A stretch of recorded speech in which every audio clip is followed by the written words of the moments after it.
स्वागत है आपका, आपके साथ मैं दीपेश बरगले और मैं हूं पूजा शर्मा। कार्यक्रम में बात रूस यूक्रेन के बीच जारी जंग की करेंगे। भारत सहित मध्य प्रदेश और छत्तीसगढ़ के हजारों छात्र यूक्रेन में फंसे हुए हैं, ऐसे में बात उन पर करेंगे। केंद्र सरकार छात्रों की वतन वापसी के लिए लगातार प्रयास कर रही है। जिस तरह से कल से लेकर अब तक यूक्रेन के अलग अलग शहरों से छात्र वीडियो जारी कर अपनी समस्याएं बता रहे हैं। बेहद ही हैरान करने वाली वो तस्वीरें हैं। कोई बंकर में छिपा हुआ है, कोई कहीं दूसरे स्टेशनों पर बैठकर इंतजार कर रहा है, कोई मेट्रो पर बैठा हुआ है। कई छात्र आर्थिक संकट का भी सामना कर रहे हैं, जिनके वजह से खाने पीने की दिक्कतें भी उन्हें देखने को मिल रही है। और ऐसी तस्वीरों के वायरल होने के बाद सरकार पर दबाव बढ़ता जा रहा है। कल हमने भी अपने चर्चा में इसकी मांग की थी और सरकार जल्द से जल्द इसका हल निकाले और अपने छात्रों की घर वापसी का रास्ता निकाले। अब तक जो जानकारी सामने आई है उसके मुताबिक मध्य प्रदेश के करीब 120 और छत्तीसगढ़ के करीब 75 छात्रों से घर वापसी के लिए संपर्क किया गया है और कोशिश लगातार जारी है। यह भी जानकारी है कि अब रोमानिया के रास्ते से एक जत्था जो है वो छात्रों का रवाना हो चुका है, लेकिन उसके बाद भी कई छात्र हैं जो वहां फंसे हुए हैं। ऐसे में कई सवाल हैं जिनके जवाब तलाशने की कोशिश करेंगे। रूस यूक्रेन की लड़ाई से आखिर भारत कितना नुकसान झेल रहा है, इस लड़ाई से भारत की अर्थव्यवस्था पर आखिर कितना असर पड़ेगा, इस लड़ाई से छात्रों के वतन वापसी में आखिर कितनी दिक्कत देखने को मिल रही है। ऐसे कई सवाल हैं जिनके जवाब तलाशेंगे। मेहमानों का पैनल हमारे साथ मौजूद रहेगा, लेकिन पहले आपको एक विस्तृत रिपोर्ट दिखाते हैं।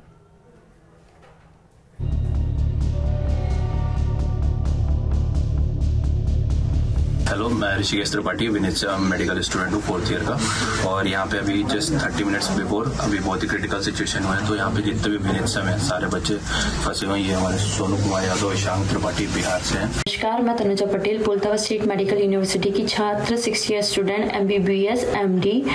यहाँ की परिस्थितियाँ पोलतावा की अभी ठीक है, यहाँ पे अभी ऐसा कुछ हुआ नहीं है। बाकी दूसरे शहरों में बम ब्लास्ट हुआ है, मेरे दोस्त ने मुझे ये बताया गया है। मैं निवासी मध्य प्रदेश इटारसी की रहने वाली हूँ। मेरे माता पिता हरदा जिले में रहते हैं। सरकार से निवेदन है कि हमें यहाँ से जल्द निकाला जाए। धन्यवाद।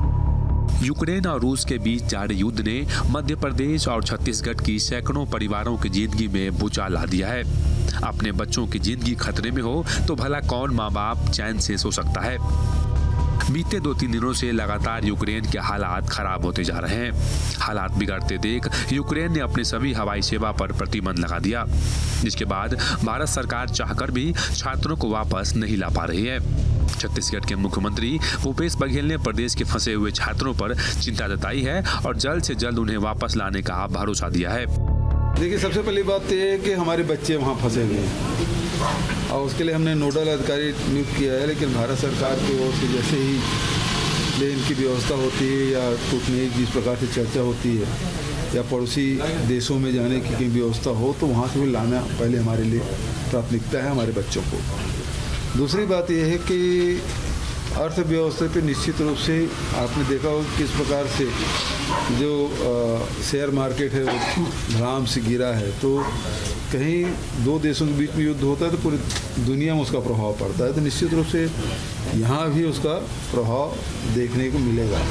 मध्य प्रदेश के भी यूक्रेन में 200 के करीब छात्र फंसे हुए हैं। मध्य प्रदेश सरकार भी लगातार विदेश मंत्रालय से संपर्क में है और छात्रों की सकुशल घर वापसी का प्रयास कर रही है।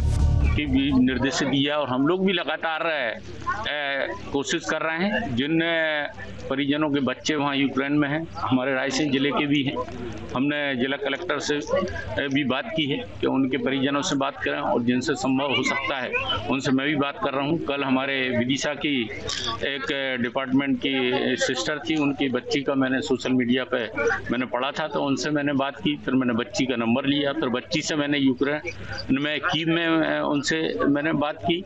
मैंने फिर एम्बेसी में भी, यहाँ दिल्ली में भी बात की। तो लगातार हम लोगों का प्रयास है, जो भी परिस्थितियां हैं बच्चों के लिए पूरी तरीके से उन्हें घबराने की आवश्यकता नहीं है। सरकार पूरी तरीके से जो प्रयास करती है। कुल मिलाकर हालात अब दिन ब दिन बिगड़ते जा रहे हैं। जो तस्वीरें सामने आ रही है वो दिल दहला देने वाली है। दुनिया भर के देश इसको खत्म करने की कोशिश कर रहे हैं। भारत सरकार भी इस पूरे मामले पर गंभीरता से काम कर रही है। कई राज्यों के मुख्यमंत्री भारत सरकार से संकट को लेकर हस्तक्षेप करने की बात कह रहे हैं।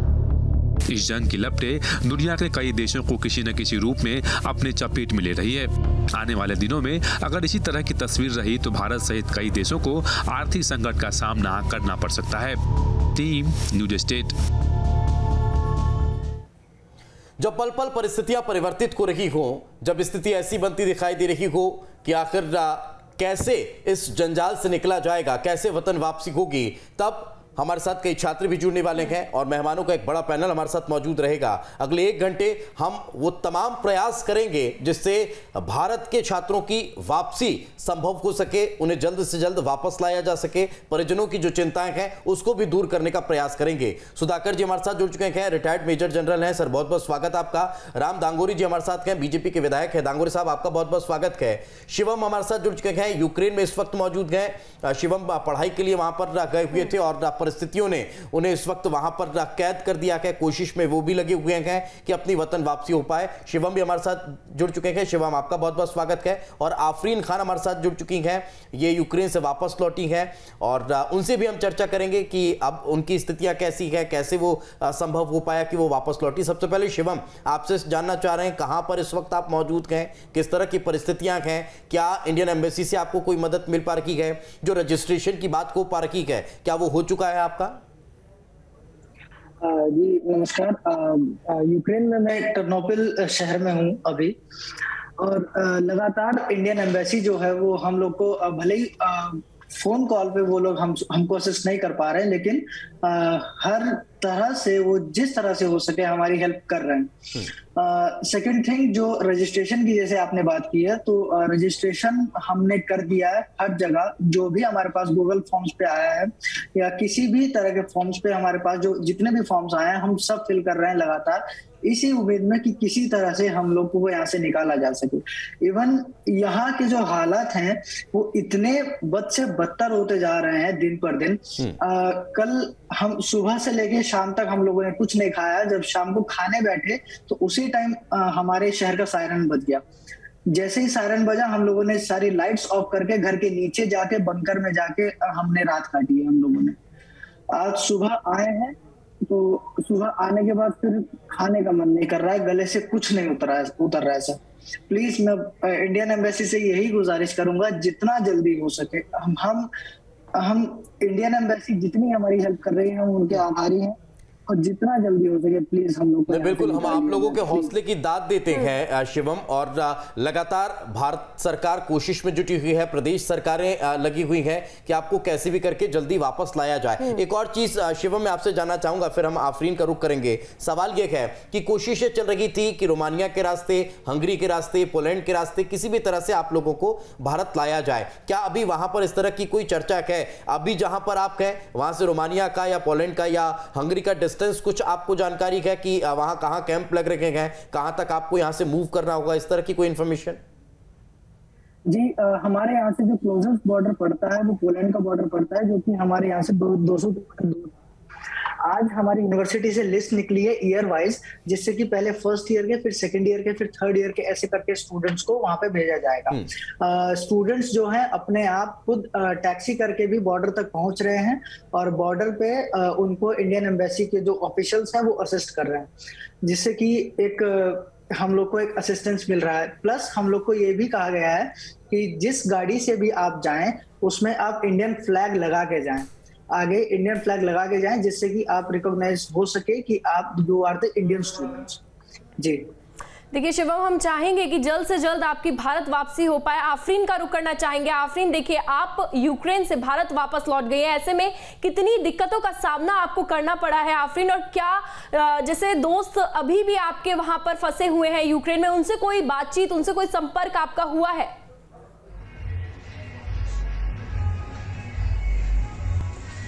मैम जस्ट अभी मेरी बात हुई और मैं बहुत स्ट्रेस्ड हूँ और मैं कुछ बोलने की कंडीशन में नहीं थी, लेकिन मैं ये बोलना चाहती हूँ कि वो लोग कह रहे हैं कि कभी भी सायरन बज सकता है, क्योंकि मिलिट्री फोर्स देखी गई है वहाँ कोर्स का रीजन है हमारी सिटी में। तो मैं बस यही प्रे करूंगी कि ऐसा कुछ ना हो। और उनसे कहा गया है कि बंकर्स वगैरह और बेसमेंट में आप लोग शिफ्ट हो सकते हो खाने का सामान और पानी वगैरह सब लेके। तो मेरी सिचुएशन बहुत अभी मैं स्ट्रेस्ड आउट हूँ, क्योंकि मेरे बहुत अच्छे फ्रेंड्स हैं वहाँ पे, और मैं अपनी सिटी की ही बात कर रही हूँ आपसे, और मुझे नहीं पता क्या होगा क्या नहीं होगा। मैं जैसे तैसे कम्युनिकेशन और कांटेक्ट कंटिन्यू रख रही हूँ, लेकिन अगर किसी भी सिचुएशन में फोन डेड या कुछ भी हुआ तो बहुत क्रिटिकल और टेंस सिचुएशन हो सकती है। तो मैं बस यही कहूँगी कि उनको प्लीज जल्दी से जल्दी कैसे भी करके उनको निकालिए। कितने दिन वेट करेंगे। जिस तरीके से आपकी घर वापसी हुई है आफरीन, हम भी चाहते हैं कि जो छात्र वहां पर फंसे हुए हैं जल्द से जल्द उनकी घर वापसी हो पाए। आपसे एक और सवाल पूछना चाहूंगी, उनसे आपकी बातचीत हो रही है, ऐसे में क्या कोई खाने पीने की व्यवस्था उनको कराई गई है? क्या कुछ वहां पर उन छात्रों के लिए किया जा रहा है?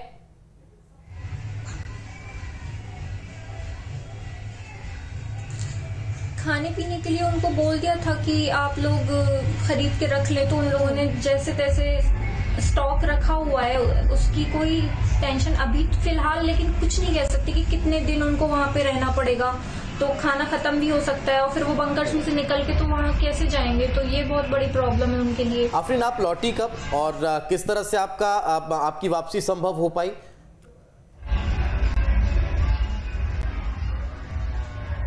एक्चुअली सर मेरी लास्ट फ्लाइट थी, उसके बाद ही ये सब हुआ है। मेरी 23rd को फ्लाइट थी और यूक्रेन के अकॉर्डिंग 7 बजे की थी शाम के, और मैं इंडिया पहुंची हूँ 24 को सुबह, जिस टाइम ये अटैक हुआ। ओके, मतलब जब आप वहां से उड़ान भर चुकी थी उसके बाद ये सब हुआ, आपको कैसे ऐसा लगा? क्या घर वालों ने आपको बोला कि आप वापस आ जाइए, या फिर इंडियन एम्बेसी ने वहां पर आपको कह दिया था कि वापस चले जाइए?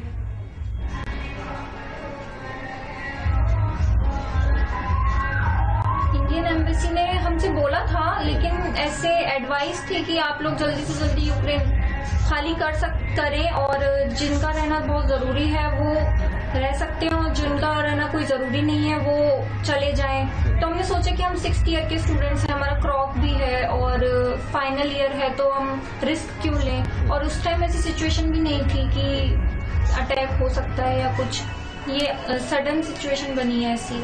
देखिए राम दांगुरे जी, आपका रुख करना चाहेंगे हम। आपने सुना छात्रों की बातें, आपने सुनी कितना कड़ी परिश्रम के बाद वो यहाँ पर पहुंचे आफरीन, और वहां पर कितने छात्र अभी फंसे हुए हैं। ऐसे में क्या कुछ इंतजाम अब किए जा रहे हैं कि जल्द से जल्द उन छात्रों को वापस भारत लाया जा सके? देखिए, यूक्रेन में हिंदुस्तान के लगभग 20,000 विद्यार्थी अध्ययन कर रहे हैं, जो अनुमानित आंकड़ा मेरे पास में आया है, और सरकार ने इसके लिए एडवाइजरी भी जारी करी है। जो खुफिया एजेंसियां थी, जो इंटेलिजेंस थे, उन्होंने समय से पहले बता भी दिया था कि कभी भी युद्ध हो सकता है रूस और यूक्रेन के बीच में, लेकिन स्टूडेंट्स तक वो बात प्रॉपर वे में पहुंच नहीं पाई। साथ ही जो यूक्रेन की गवर्नमेंट है, उनको तो सारी स्थितियां लगभग क्लियर हो गई थी, लेकिन उन्होंने इसको लेकर के विद्यार्थियों से कोई भी चर्चा साझा नहीं करी, और विद्यार्थियों को जो है इनको ऑनलाइन क्लासेस चालू करना चाहिए थी, और विद्यार्थियों को अपने अपने देश भेज देना चाहिए था, उनकी छुट्टी कर देनी चाहिए थी। दांगुरी जी, आपने कहा कि पहले से जब ये सारी चीजें तय थी, तब फिर इंडियन एम्बेसी वहां पर क्या कर रही थी? क्या उसे उन छात्रों को वापस वतन भेजने की जिम्मेदारी नहीं थी? क्या उन छात्रों को इंडियन एम्बेसी को नहीं बताना चाहिए था कि आप समय रहते चले जाइए? एक चीज सुन लीजिए, आप मुझे बात खत्म करने देंगे? नहीं, आपने जो कहा सर, आप एक एक करके सवाल लेते जाएंगे तो ज्यादा अच्छा होगा, फिर मुझे मेजर साहब का विरोध करना है। आपको जो प्रश्न पूछना आप पूछिएगा। जी जी। जो यूक्रेन की यूनिवर्सिटीज थी, उनको मालूम था कि हम पर हमला होने वाला है, इन्होंने विद्यार्थियों की ऑनलाइन क्लासेस चालू नहीं करी और इनको यूनिवर्सिटी छोड़ने से मना कर दिया। अगर ये बच्चे यूनिवर्सिटी में रहते हैं तो दूसरे देशों के विद्यार्थियों को ये ढाल बना करके अपने आप को बचा सकते थे। इन्होंने ये फंडा यूज करा, जिसके कारण कई सारे विद्यार्थी वहां पर फंस गए। अभी भी लगातार भारत की सरकार विद्यार्थियों के कांटेक्ट में है। हमारे पड़ोसी जिले खरगोन के राज्यपाल सिंह पवार जी से मेरी जस्ट अभी यूक्रेन में वीडियो कॉलिंग के माध्यम से बात हुई है। मैंने कहा सरकार की तरफ से कोई मदद मिल रही है कि लगता है पूरी मदद कर रही है, एडवाइजरी जारी करी है, लेकिन जितनी जल्दी हो सके हम यहाँ से बाहर निकलना चाहते हैं। एक हर्षिता श्रीवास्तव करके बच्ची खंडवा की है, आज ही हम लोग उससे मिलने के लिए गए थे, हमारे सांसद जी, वो खंडवा सुरक्षित आ गई है। कुछ विद्यार्थी फंसे हुए हैं, कहीं नेटवर्क का इशू है, किसी के फोन डेड हो गए, किसी को खाने की प्रॉब्लम जा रही है, किसी के पास में केस नहीं है, वहाँ पे एटीएम्स में पैसा खत्म हो गया है। सरकार अपनी एम्बेसी के माध्यम से लगातार विद्यार्थियों से कांटेक्ट कर रही है, फोन पर बनी हुई है, और बंकरों में भी बिल्कुल तमाम तरह के प्रयास किए जा रहे हैं कि छात्रों को जल्द से जल्द वापस वतन लाया जाए। मैं लौटूंगा दांगोरी जी आपके पास। सुधाकर सर हमारे साथ मौजूद हैं। सर, जब परिस्थितियां इस तरह की थोड़ा सामान्य थी और कोशिशें की जा रही थी, इंडियन एम्बेसी ने भी 25 जनवरी के लगभग एक अल्टीमेटम दिया था कि समय रहते आप लोग वापस भारत लौट सकते हैं, लेकिन छात्रों की कुछ परिस्थितियां थी वो वापस नहीं लौट पाए, या फिर हम ये कह सकते हैं कि जब परिस्थितियां इस तरह की थी तब हम उन्हें वापस ला नहीं पाए। अब विकट परिस्थितियां हैं, ऐसे में लगभग 18,000 के समथिंग छात्रों को या भारतवासियों को वापस लाना कितनी बड़ी चुनौती आपको नजर आती है और कैसे संभव हो पाएगा?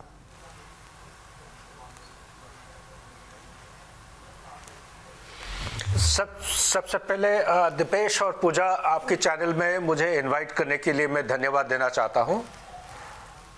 जी सर, धन्यवाद। ओके, अगर मेरी आवाज आपको सुनाई दे रहा है तो मैं कुछ कहना चाहता हूं कि सबसे पहले हमारे जो हिंदुस्तान की नागरिक और जो छात्राएं हैं वहां पे धीरज रखिए, धीरज रखिए। ये कोई साधारण समय नहीं है, ये इतना ज़्यादा असाधारण नहीं है, क्योंकि मैं खुद ही 20,000 हिंदुस्तानियों को इराक से इवैक्यूएट करने में खुद ही इन्वॉल्व था। जब जनरल वीके सिंह साहब हवाई जहाज लेके गए थे, 20,000 हिंदुस्तानियों को वहाँ से इवैक्यूएट करके लाए थे, 20 से ज़्यादा था।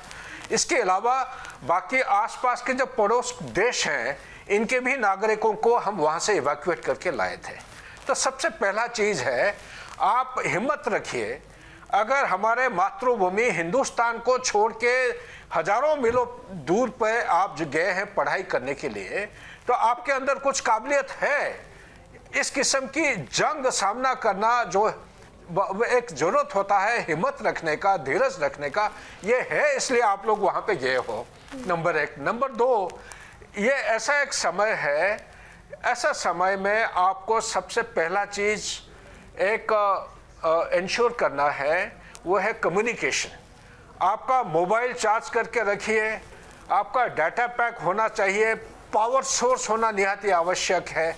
मोबाइल कम्युनिकेशन के ऊपर आप ध्यान दीजिए। इसी के साथ साथ जो इम्पोर्टेंट चीज़, क्योंकि मैं खुद ही फंसा हुआ था सेरा लियोन में एज ए मिलिट्री ऑब्जर्वर, हमारे पास कोई हथियार नहीं था, जो प्रोटेक्शन देने थे वो हथियार छोड़ छाड़ के चले गए, चारों तरफ से रेबल हमें घेर लिया था। एक रोड के नीचे जो ह्यूम पाइप था, उसके अंदर 7-8 दिन तक हम छुपे रहे, ना खाने का साधन था ना पानी पीने का। तो ऐसा समय में आपको बहुत ही आत्म अनुशासन के ऊपर ध्यान देना निहायत आवश्यक है, डिसिप्लिन जो कहते हैं, सेल्फ डिसिप्लिन। तो मैंने कम्युनिकेशन। नंबर 2, आपका जो राशन पानी इसका स्टॉकिंग आप करना निहायत आवश्यक है।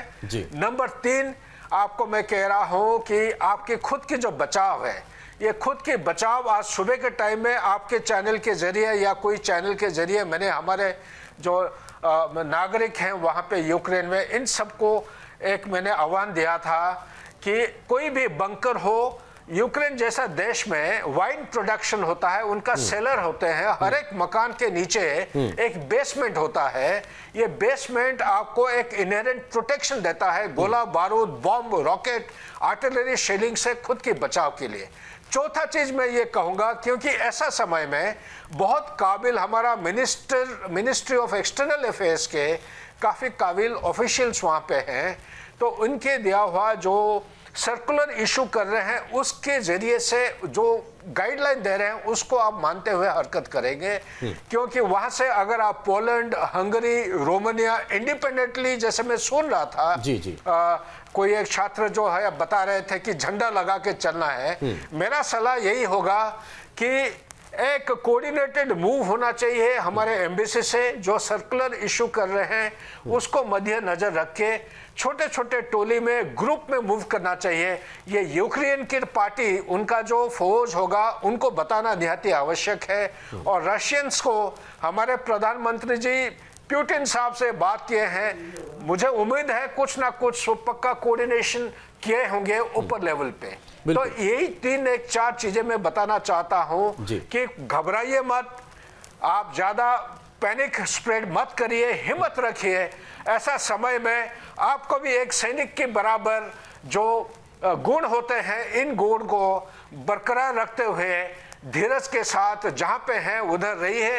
एम्बेसी का हुक्म मानते हुए, अगर वो कहते हैं रोमानिया की तरफ जाना है, सुनने में मिला ये मीडिया के चैनल के थ्रू कि वहां पे हमारे स्पेशल रिप्रेजेंटेटिव छोटे छोटे नोडल पॉइंट्स ऑलरेडी। सुधाकर जी, एक सवाल मैं आपसे इस बीच पूछना चाहूंगी कि जिस तरीके से भारत वापस लाया जा रहा है छात्रों को, लेकिन अगर भारत की बात करें तो अभी तक स्टैंड साफ नहीं लिया गया है कि भारत रूस के साथ है या फिर यूक्रेन के साथ है। कोई इस पर अभी तक पुख्ता बात नहीं कही गई है। इस पर आप क्या कहेंगे? क्या ये मजबूरी बन जाता है?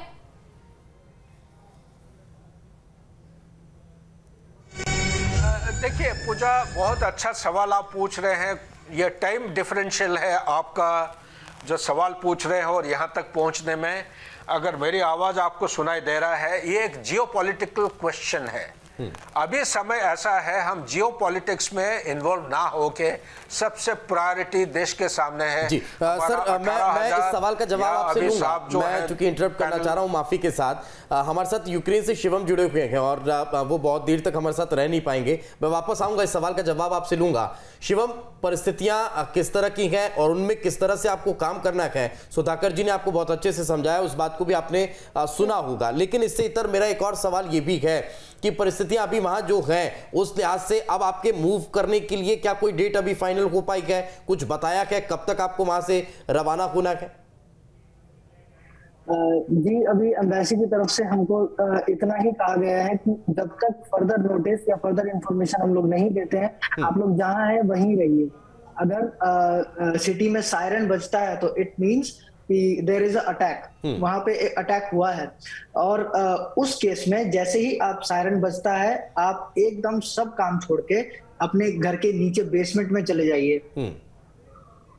जी, घर के नीचे बेसमेंट में चले जाइए और वहां पे जाके आप जब तक चीजें शांत नहीं होती हैं तब तक आप उधर ही रहिए और उसके बाद आप नॉर्मल काम कर सकते हैं आके। बिल्कुल। शिवम, एक और चीज कि जब ये परिस्थितियां निर्मित हो रही थी, लगभग 25 जनवरी की डेट है, जब इंडियन एम्बेसी ने आप लोगों को कहा था कि परिस्थितियां गड़बड़ा सकती हैं, आप लोग भारत वापस चले जाइए, तब क्या डिसीजन नहीं लिया गया था या फिर इस चीज को बहुत लाइटली लिया जा रहा था? सर, एक्चुअली हुआ ये था क्योंकि इंडियन एम्बेसी बार बार हमको बोल रही थी कि आप लोग चले जाइए, बट हम लोग इंडियन एम्बेसी को बार बार फोन करके ये बोल रहे थे कि सर हमारी यूनिवर्सिटी को प्लीज समझाइए, क्योंकि यूनिवर्सिटी हमारी ऑनलाइन मोड में एजुकेशन नहीं कर रही थी। They were conducting our classes in the offline mode. अब हम लोग को डेली क्लासेस में बुलाया जा रहा था और उसके बाद फिर हम लोग शाम तक घर आ रहे थे क्लासेस करने के बाद, ऐसी सिचुएशन के अंडर में। बट स्टिल हम डेली एम्बेसी को मैंने कॉल किया। एम्बेसी से जो ऑफिशियल्स हैं वो बोल रहे हैं कि क्या नाम, हम लोग ट्राई कर रहे हैं यूनिवर्सिटी के साथ, बट हमारी यूनिवर्सिटी ने भी एक भी नहीं सुनी। बिल्कुल, ये अपने आप में कहीं ना कहीं एक पॉइंट रहा और ये अपने आप में बेहद गंभीर था कि अगर यूनिवर्सिटी इस समय रहते आप लोगों को कोऑपरेटिव सपोर्ट देती, आप लोगों के साथ कोऑपरेट करती, तो शायद आप लोग जल्दी ही वतन वापस लौट आते। बहुत बहुत शुक्रिया शिवम हमारे साथ चर्चा में जुड़ने के लिए। बाकी मेहमान हमारे साथ मौजूद रहेंगे। वक्त एक छोटे से ब्रेक का है, कहीं मत जाइए, ब्रेक के बाद जल्द हाजिर होंगे।